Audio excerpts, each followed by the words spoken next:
Úplne nový učebný predmet, ktorý ale žiakov zaujíma oveľa viac ako ktorýkoľvek iný. A takto vyzerá začiatok hodiny. 3, 2, 1, štart! Nie je to žiadna stará klasika. Je to o nás. Takto reagujú stredoškoláci na nový vyučovací predmet s názvom životológia. Sex, potom rodinu preberáme, budeme mať aj drogy. Čo sa aj s rodičmi napríklad nebavíme, že otvorenejšie. S rodičmi alebo pred inými učiteľmi si tak nedovolíme povedať ako pred nimi. Že nič ako kamarátov ich bereme, ale tak ako povedala Henika, rovnocenných. Neexistuje nejaká otázka, ktorú by ste sa možno tu hanbili povedať? Aj keď sa tento jedinečný predmet učili študenti celý uplynulý polrok, na vysvedčení ho nenájdete. O chvíľu sa dozviete prečo. No, tak sa poďte spolu s nami pozrieť do triedy. Hodina životológie sa začína. Ahojte všetci. Tak, ako vždy, aj dnes si ma vypočujete na vlastnú zodpovednosť. Budem drsná a úprimná. Tí z vás, ktorí ste silní, toto ustojíte. A tí z vás, ktorí ste slabší, sa urazíte a niektoré pasáže sa vám ale vôbec nebudú páčiť. Čo si o mne pomyslíte, je pre mňa úplne v pohode všetko. Čo si z tohto vezmeš, je na tebe. Pre mňa je dôležitý výsledok. A to je, aký to bude mať vplyv na tvoj život. Aj takto sa rozprávame na hodinách životológie. Pretože 90% ľudí nerozpráva, nie je zvyknutých pravdivo a úprimne, autenticky rozprávať na základe svojich pocitov. Zväčša, teda vždy, sa dohodneme na začiatku na spoločných pravidlách. Čiže poďme sa aj my dohodnúť na nejakých spoločných pravidlách, ktoré budeme dodržiavať počas tejto chvíľky, kým sme tu. Navrhujem prvé pravidlo, že tento proces bude obojstranný, nielen jednostranný, že nielen ja vám budem odovzdávať, ale aj vy mne. U nás to tak funguje. Čiže pokojne sa zapájajte, nahlas reagujte. To je prvé pravidlo. Druhé pravidlo je, že sme rovnocenní. A potvrdzujeme to tým, že si budeme týkať pre túto chvíľu. Tretie pravidlo je, že si tu vytvoríme bezpečné prostredie. To znamená, tak si to vytvoríme, že všetky názory sú správne, nebudeme posudzovať nikoho. Pretože je úplne v poriadku, keď na tú istú životnú situáciu, alebo na tú istú situáciu, máme rozdielne pohľady, pretože nás formovalo rozdielne prostredie, rozdielne rodinné hodnoty a máme za sebou rozdielne životné skúsenosti. Štvrté pravidlo je, že toto je Vegas. A čo sa udeje tu, čo sa stane vo Vegas, ostáva vo Vegas. A piaté pravidlo je, že sústredíme sa tu naplno teraz a dáme zo seba 100%. Kto z vás súhlasí s týmto, prosím, zdvihnite ruku. Ďakujem, výborne. Dnešná téma je otázka. Dajú sa zvládať ťažké situácie ľahko? Dajú. Dajú sa zvládať extrémne ťažké životné situácie? Podľa mňa dajú. Povedzme si príklad. Na tejto fotografii je 19-ročný mladý otecko. Páni, koľký z vás ste tu medzi 19 a 25 rokov? Zdvíte prosím ruky? Super, výborne. Teraz si predstavte, že máte dieťa. Máme? Dobre, predstavíme si, že máme o rok mladšiu manželku, s ktorou prežívame ešte tú najkrajšiu fázu nášho vzťahu. Milujeme sa, teším sa na ňu, vonia mi. A táto manželka vám po pôrode 2 týždne zomrie. Na tejto fotke je môj otec so mnou a zachytáva moment, keď sme sa vrátili s týmto Rínom po pohrebe mojej mamy. Poďme sa vžiť do toho, že čo on precitoval. Pomenujme to jedným slovom. Poďte. Smútok. Čo ešte? Bezradnosť. Čo? Strach. Hnev. Výborne. A ešte skladol asi otázky, že čo ďalej? Ako ďalej? A či vôbec má byť nejaké to ďalej, že? Budete súhlasiť so mnou, keď si túto situáciu zadefinujeme ako, že toto je regulérna, extrémna záťažová situácia na našu psychiku, že? Súhlasíme. Toto je regulérny dôvod pre ňoho, prečo to tu zabaliť. Áno? Ale na tú istú situáciu sa môžeme pozrieť aj inak. že on mal regulárny dôvod, prečo alebo pre koho tu ostať. A z toho mi vychádza hneď môj prvý dôvod, prečo to tu nezabaliť a prečo sa nezabiť, je, že na čo sa sústredíš, to si vytváraš. A to má totálny dopad na tvoj ďalší život. My ľudia sme veľmi čudní častokrát, pretože sa sústredíme na veci, ktoré vôbec nemôžeme zmeniť. A potom máme z toho depresie. Ideme za psychiatrovi, predpíšu nám lieky a počasie zistujeme, že tie lieky nám nezaberajú. No a prečo nám nezaberajú? Pretože ostávame v tom istom príbehu. Ako nám toto môžu pomôcť lieky? Čiže, keď sa sústredím na problém, tak stále sa v ňom budem točiť. Ale keď sa sústredím na výsledok, ktorý chcem vidieť už na konci vyriešeného problému, tak to chytá úplne iné grády. Úplne inú energiu. Môj otec sa rozhodol pre mňa. A tomu pomohlo nájsť cesty, spôsob, partnerku, ako ma vychovať a vyformovať zo mňa osobu, ktorá stojí dnes pred vami. Tento príbeh je o tom, že nie podmienky, ale rozhodnutia determinujú náš osud. A to je druhý dôvod a druhý spôsob, ako reagovať na extrémne ťažkú situáciu. Zoberme si jednu situáciu, dvaja rozliční ľudia urobia dve rozdielne rozhodnutia, rovná sa dva rozdielne životy.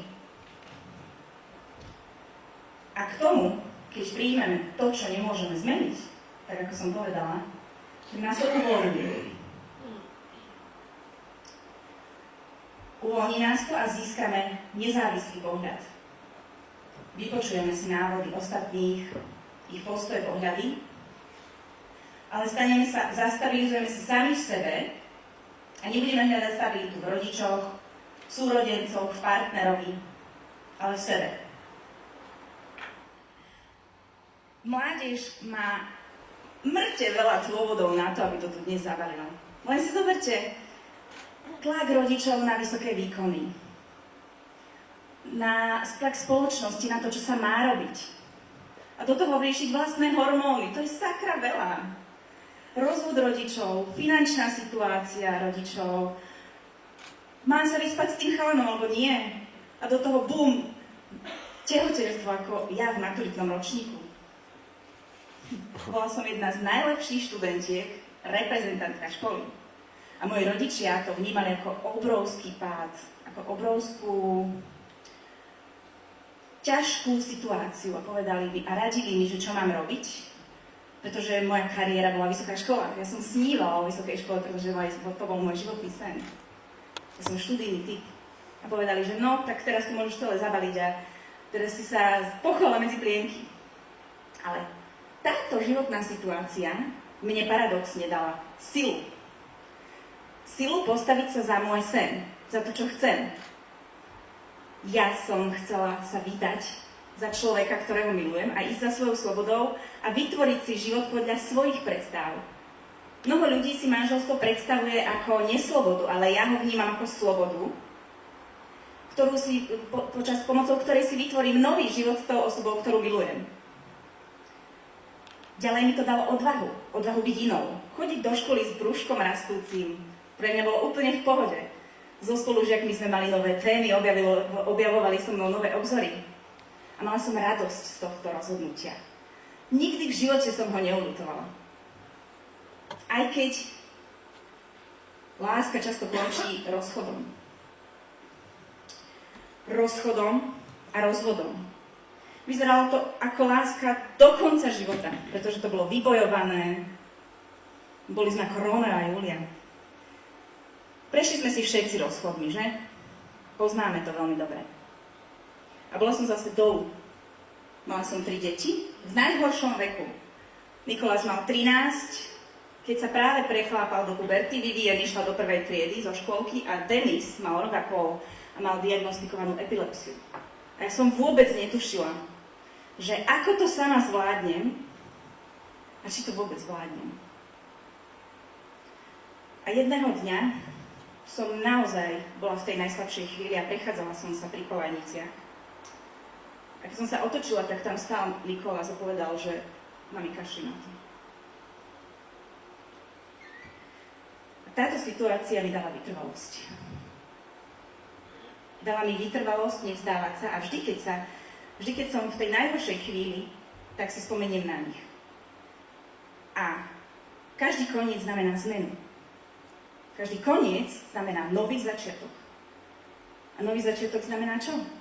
Schopnosť začať oznova, začať písať novú kapitolu. Znova nový príbeh. A je to úplne nás, čo budeme písať. A je to proste fantastické. A vždy, keď som v najhorších chvíľach, tak sa prispôsobujem. A spomeniem si na moje deti. A tie mi pomáhajú postaviť sa aj ďalej. A preto si neviem predstaviť, čo by som robila, keby sa im niečo stalo. Ako napríklad v roku 2014, keď prišla Vivien, mala vtedy 15 rokov, domov a povedala, že mami, dnes skočil pod vlak jeden chlapec v našom meste a podarilo sa mu to, zomrel. Nikto nevie, prečo to urobil, pretože bol šikovný študent, nebol závislý, nešikanovali ho. Bol futbalista, mal kamarátov. A ja som tak bytostne prežívala tú bolesť tých rodičov, že som premýšľala nad tým, že čo by som ja robila, keby som ja pochovávala svoje dieťa takto a netušiac, že čo prebiehalo v jeho hlave. A na druhej strane tak veľmi som rozumela aj jemu, že prečo to urobil. A vtedy som sa rozhodla. Ja som netušila ako, ale rozhodla som sa, že urobím niečo preto, aby študenti na stredných školách mali v škole niekoho, kto im pomôže prejsť s extrémnymi záťažovými životnými situáciami a kto im ukáže, ako robiť ťažké veci ľahko. Lebo si tým prešiel. Každý z nás, ktorí tu sedíme, sme si prešli už mnohými extrémnymi záťažovými situáciami. A preto mnohí ľudia chodia do škôl a pomáhajú študentom v životológii. Čiže tak vznikla životológia. A prečo práve ja? Kto som ja, že by som mohla vytvoriť takýto nejaký skvelý program? No pretože som mama.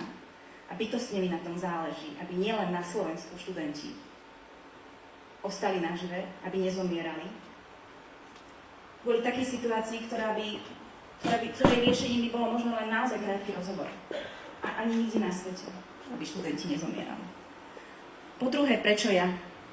Pretože už vyše 20 rokov som špecialista na to, že tvorím vzdelávacie programy na mieru, na medzinárodnej úrovni a fakt ma to baví. A používame neformálne techniky vzdelávania, na ktoré mileniáli a Z-ková generácia veľmi dobre reagujú. A po tretie, prečo práve ja? No lebo ten príbeh. Keď sa objavil seriál 13 dôvodov prečo, tak životológiu sme už rok testovali na jednej škole. A po vzhliadnutí tohto seriálu, keď si to pozriete, on rozpráva o tom, ako žijú stredoškoláci, rozpráva o ich živote. A poukazuje na viacero dôvodov, prečo tá hlavná hrdinka nevidela východisko a zomrela. Po vzhliadnutí tohto seriálu budete smutní a frustrovaní. Ja som po vzhliadnutí tohto seriálu pocítila radosť. Pretože životológia je odpoveď na to. A ona vznikla presne z toho istého dôvodu, keď sa jeden študent zabil. A dáva nie 13 dôvodov, ale 1 000 000 dôvodov pre tých študentov, prečo to nemajú urobiť.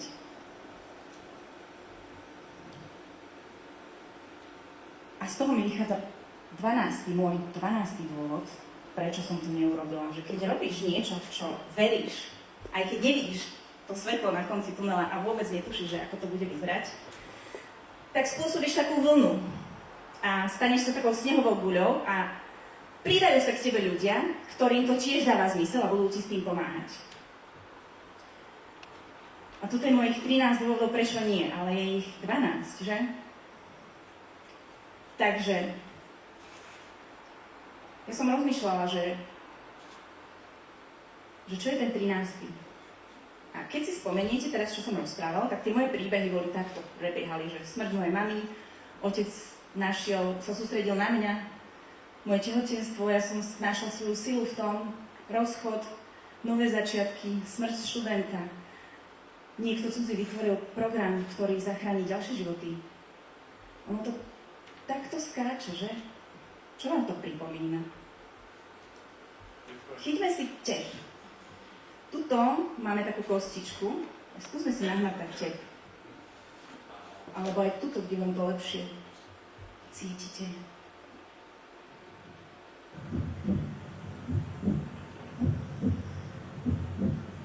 Takto točie srdce pacienta, ktorý, to znamená, že žije, že? A my všetci väčšinou nemáme radi takéto ťažké situácie a my by sme chceli, aby sme vyskočili hore, profesne alebo finančne, aby sme sa tam ideálne udržali. Ale toto čo znamená na tom prístroji? Smrť. Takže pochopila som jednu vec, že život funguje len takto. Čiže musíme tam mať tie extrémne záťažové situácie, z ktorých sa potom dostaneme a zase sa stane tá záťažová situácia a zase sa z nej dostaneme. A iba takto žijeme. Ináč by sme boli zaživo mŕtvi. Ďakujem.